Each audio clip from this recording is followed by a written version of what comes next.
Svalbard #R, formerly known by its Dutch name Spitsbergen, is a Norwegian archipelago in the Arctic Ocean. Situated north of mainland Europe, it is about midway between continental Norway and the North Pole. The islands of the group range from 74 degrees to 81 degrees north latitude, and from 10 degrees to 35 degrees east longitude. The largest island is Spitsbergen, followed by Nordaustlandet and Edgeøya. Administratively, the archipelago is not part of any Norwegian county, but forms an unincorporated area administered by a governor appointed by the Norwegian government. Since 2002, Svalbard's main settlement, Longyearbyen, has had an elected local government, somewhat similar to mainland municipalities. Other settlements include the Russian mining community of Barentsburg, the research station of Ny-Ålesund, and the mining outpost of Svalbard. Svalbard is the northernmost settlement in the world with a permanent civilian population. Other settlements are farther north, but are populated only by rotating groups of researchers, e.g., Alert, Nunavut, the northernmost year-round community. The islands were first taken into use as a whaling base in the 17th and 18th centuries, after which they were abandoned. Coal mining started at the beginning of the 20th century, and several permanent communities were established.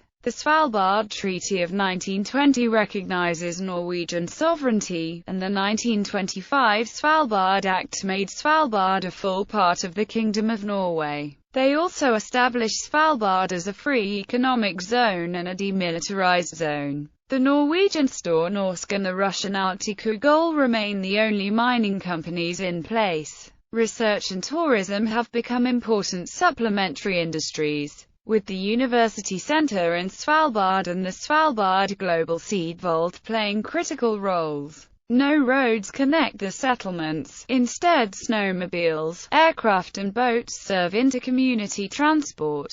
Svalbard Airport, Longyear, serves as the main gateway. The archipelago features an Arctic climate, although with significantly higher temperatures than other areas at the same latitude. The flora take advantage of the long period of midnight sun to compensate for the polar night. Svalbard is a breeding ground for many seabirds, and also features polar bears, reindeer, the Arctic fox, and certain marine mammals. 7 national parks and 23 nature reserves cover 2/3 of the archipelago, protecting the largely untouched, yet fragile, natural environment. Approximately 60% of the archipelago is covered with glaciers, and the islands feature many mountains and fjords. Svalbard and Jan Mayen are collectively assigned the ISO 3166-1 Alpha 2 country code (SJ). Both areas are administered by Norway, though they are separated by a distance of over 500 nautical miles and have very different administrative structures. Geography. The Svalbard Treaty of 1920 defines Svalbard as all islands, islets and skerries from 74 degrees to 81 degrees north latitude, and from 10 degrees to 35 degrees east longitude. The land area is 61,022 square kilometers, and dominated by the island of Spitsbergen, which constitutes more than half the archipelago, followed by Nordaustlandet and Edgeøya. All settlements are located on Spitsbergen, except the meteorological outposts on Bjørnøya and Hopen. The Norwegian state took possession of all unclaimed land, or 95.2% of the archipelago. At the time the Svalbard Treaty entered into force, Store Norsk owns 4%, Arctic owns 0.4%, while other private owners hold 0.4%. Since Svalbard is located north of the Arctic Circle, it experiences midnight sun in summer and polar night in winter. At 74 degrees north, the midnight sun lasts 99 days and polar night 84 days, while the respective figures at 81 degrees are 141 and 128 days. In Longyearbyen, midnight sun lasts from the 20th of April until the 23rd of August, and polar night lasts from the 26th of October to the 15th of February. In winter, the combination of full moon and reflective snow can give additional light. Glacial ice covers 36,502 square kilometers or 60% of Svalbard, 30% is barren rock while 10% is vegetated. The largest glacier is Ostfonna on Nordaustlandet, followed by Olavsland and Vestfonna. During summer, it is possible to ski from Sørkapp in the south to the north of Spitsbergen, with only a short distance not being covered by snow or glacier. Kvitøya is 99.3% covered by glacier. The landforms of Svalbard were created through repeated ice ages, when glaciers cut the former plateau into fjords, valleys and the mountains. The tallest peak is Newtontoppen, followed by Periatoppen, Serusfjellet, Chadwickryggen and Galileotoppen. The longest fjord is Videfjorden, followed by Isfjorden, Vanmagenfjorden, Woodfjorden and Wallenbergfjorden. Svalbard is part of the high Arctic large igneous province, and experienced Norway's strongest earthquake on 6 March 2009, which hit 6.5 on the Richter scale. History. Scandinavians may have discovered Svalbard as early as the 12th century. There are traditional Norse accounts of a land known as Svalbard, literally, cold shores, although this may have referred to Jan Mayen, or a part of eastern Greenland. It was then thought both Svalbard and Greenland were connected to continental Europe. The archipelago may in that period have been used for fishing and hunting. The Dutchman Willem Barentsburg made the first indisputable discovery of the archipelago in 1596. When he sighted its coast while searching for the northern sea route. The name Spitsbergen originated with Barentsburg, describing the pointed mountains he saw on the west coast of the main island, although his 1599 map of the Arctic labels the island as Het Neerland. Barentsburg did not recognize that he discovered an archipelago, and consequently the name Spitsbergen long remained in use both for the main island and for the archipelago as a whole. The first known landing on the island dates to 1604, when an English ship landed at Bjørnøya and started hunting walrus. Annual expeditions soon followed,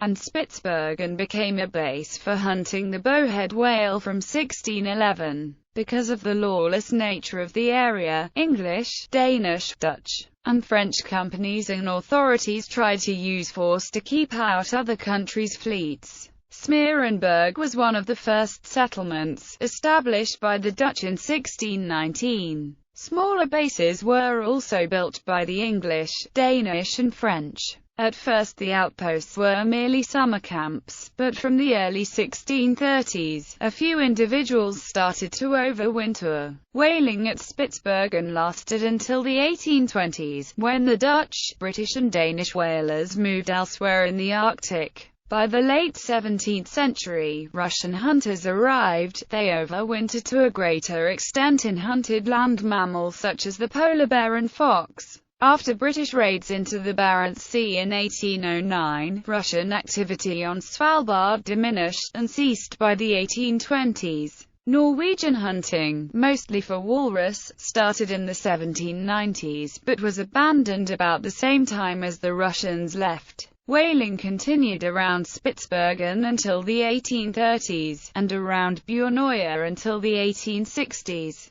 20th century. By the 1890s, Svalbard had become a destination for Arctic tourism. Coal deposits had been found and the islands were being used as a base for Arctic exploration. The first mining was along Isfjorden by Norwegians in 1899. By 1904, British interests had established themselves in Adventfjorden and started the first all-year operations. Production in Longyearbyen, by American interests, started in 1908, and Store Norsk established itself in 1916, as did other Norwegian interests during the war, in part by buying American interests. Discussions to establish the sovereignty of the archipelago commenced in the 1910s, but were interrupted by World War I. On 9 February 1920, following the Paris Peace Conference, the Svalbard Treaty was signed, granting full sovereignty to Norway. However, all signatory countries were granted non-discriminatory rights to fishing, hunting and mineral resources.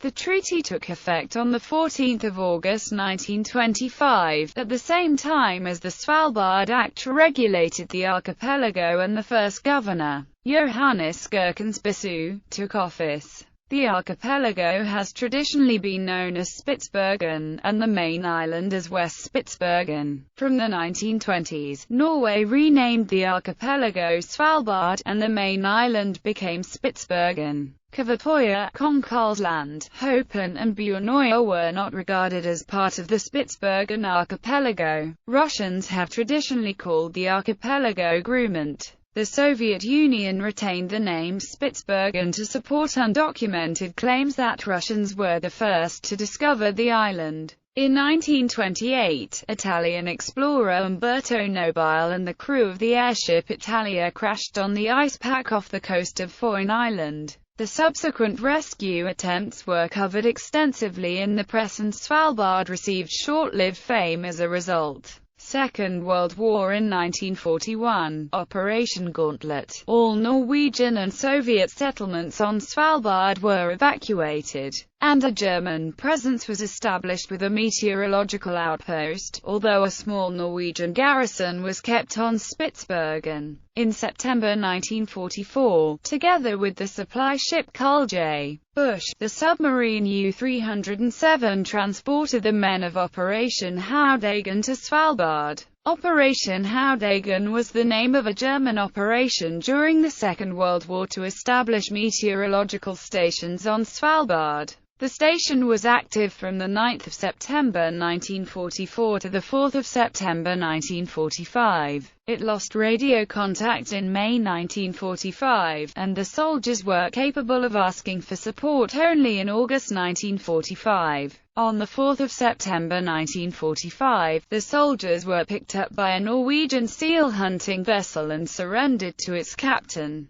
This group of men were the last German troops to surrender after the Second World War. After the war, the Soviet Union proposed common Norwegian and Soviet administration and military defense of Svalbard. This was rejected in 1947 by Norway, which 2 years later joined NATO. The Soviet Union retained high civilian activity on Svalbard, in part to ensure that the archipelago was not used by NATO. Post-war. After the war, Norway re-established operations at Longyearbyen and Ny-Ålesund, while the Soviet Union established mining in Barentsburg, Pyramiden and Grumant.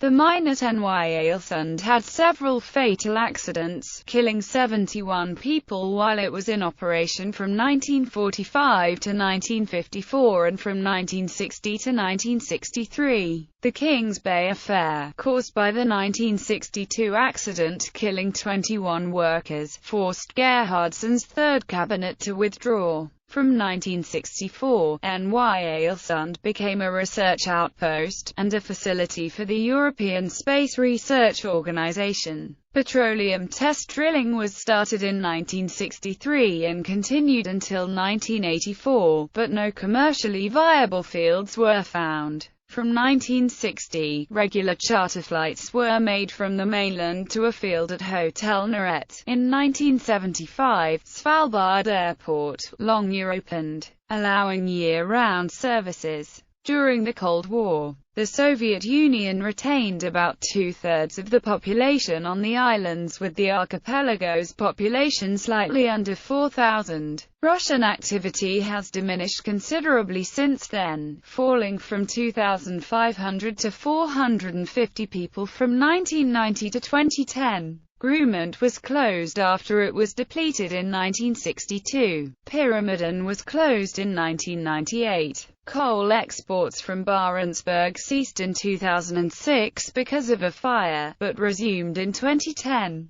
The Russian community has also experienced 2 air accidents: Vnukovo Airlines Flight 2801, which killed 141 people, and the Herodon helicopter accident. Longyearbyen remained purely a company town until 1989, when utilities, culture and education was separated into Svalbard Samfundsdrift. In 1993 it was sold to the national government and the university centre was established. Through the 1990s, tourism increased and the town developed an economy independent of Stornorsk and the mining. Longyearbyen was incorporated on 1 January 2002, receiving a community council. Population. Demographics. In 2012, Svalbard had an estimated population of 2,642, of whom 439 were Russian and Ukrainian, 10 were Polish and 322 were other non-Norwegians living in Norwegian settlements. The largest non-Norwegian groups in Longyearbyen in 2005 were from Thailand, Sweden, Denmark, Russia and Germany. Settlements. Longyearbyen is the largest settlement on the archipelago, the seat of the governor and the only town to be incorporated. The town features a hospital, primary and secondary school, university, sports center with a swimming pool, library, culture center, cinema, bus transport, hotels, a bank, and several museums. The newspaper Svalbardposten is published weekly. Only a small fraction of the mining activity remains at Longyearbyen. Instead, workers commute to Svegruva where Stornorsk operates a mine. Svegruva is a dormitory town, with workers commuting from Longyearbyen weekly. Ny-Ålesund is a permanent settlement based entirely around research. Formerly a mining town, it is still a company town operated by the Norwegian state-owned Kings Bay. While there is some tourism there, Norwegian authorities limit access to the outpost to minimize impact on the scientific work. Ny-Ålesund has a winter population of 35 and a summer population of 180. The Norwegian Meteorological Institute has outposts at Bjørnøya and Hopen, with respectively 10 and 4 people stationed.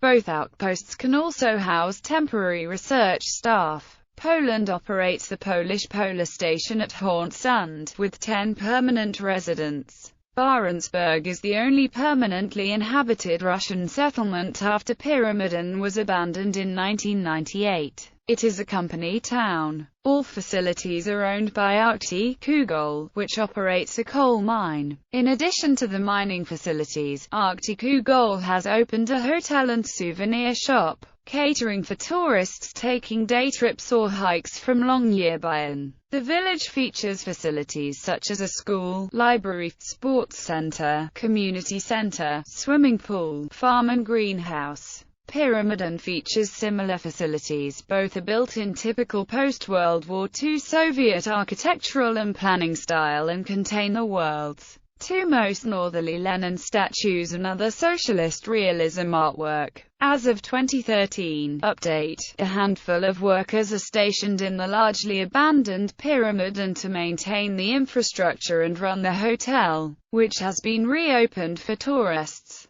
Religion. The Catholics on the archipelago are pastorally served by the Roman Catholic Diocese of Oslo, like the Norwegian mother country. Politics. The Svalbard Treaty of 1920 established full Norwegian sovereignty over the archipelago. The islands are, unlike the Norwegian Antarctic territory, a part of the Kingdom of Norway and not a dependency. The treaty came into effect in 1925, following the Svalbard Act. All 40 signatory countries of the treaty have the right to conduct commercial activities on the archipelago without discrimination. Although all activity is subject to Norwegian legislation, the treaty limits Norway's right to collect taxes to that of financing services on Svalbard. Therefore, Svalbard has a lower income tax than mainland Norway, and there is no value-added tax. There is a separate budget for Svalbard to ensure compliance. Svalbard is a demilitarized zone, as the treaty prohibits the establishment of military installations.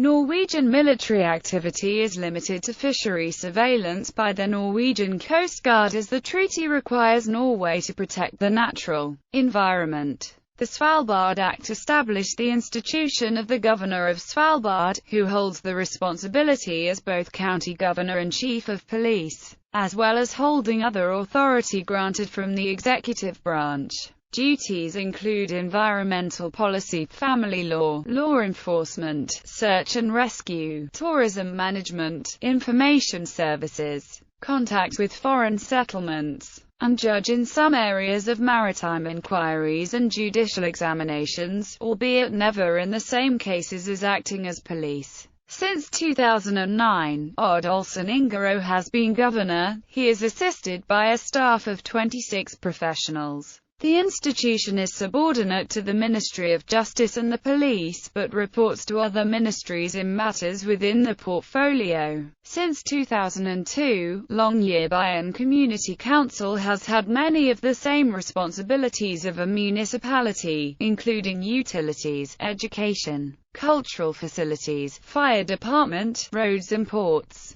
No care or nursing services are available, nor is welfare payment available. Norwegian residents retain pension and medical rights through their mainland municipalities. The hospital is part of University Hospital of North Norway, while the airport is operated by state-owned Avinor. Ny-Ålesund and Barentsburg remain company towns with all infrastructure owned by Kings Bay and Arctic-Ugol, respectively. Other public offices with presence on Svalbard are the Norwegian Directorate of Mining, the Norwegian Polar Institute, the Norwegian Tax Administration and the Church of Norway. Svalbard is subordinate to Nord-Troms District Court and Hålogaland Court of Appeal, both located in Tromsø. Although Norway is part of the European Economic Area and the Schengen Agreement, Svalbard is not part of the Schengen Area or the EEA. Non-Norwegian Svalbard residents do not need Schengen visas, but are prohibited from reaching Svalbard from mainland Norway without such. In theory, it would be possible to do a visa-free airport transit at Oslo Airport, but this is not allowed by Norway. People without a source of income can be rejected by the governor. Nationals of any treaty signatory country may visit the archipelago without a visa. Russia retains a consulate in Barentsburg. In September 2010, a treaty was made between Russia and Norway fixing the boundary between the Svalbard archipelago and the Novaya Zemlya archipelago. Increased interest in petroleum exploration in the Arctic increased interest in resolution of the dispute. The agreement takes into account the relative positions of the archipelagos, rather than being based simply on northward extension of the continental border of Norway and Russia.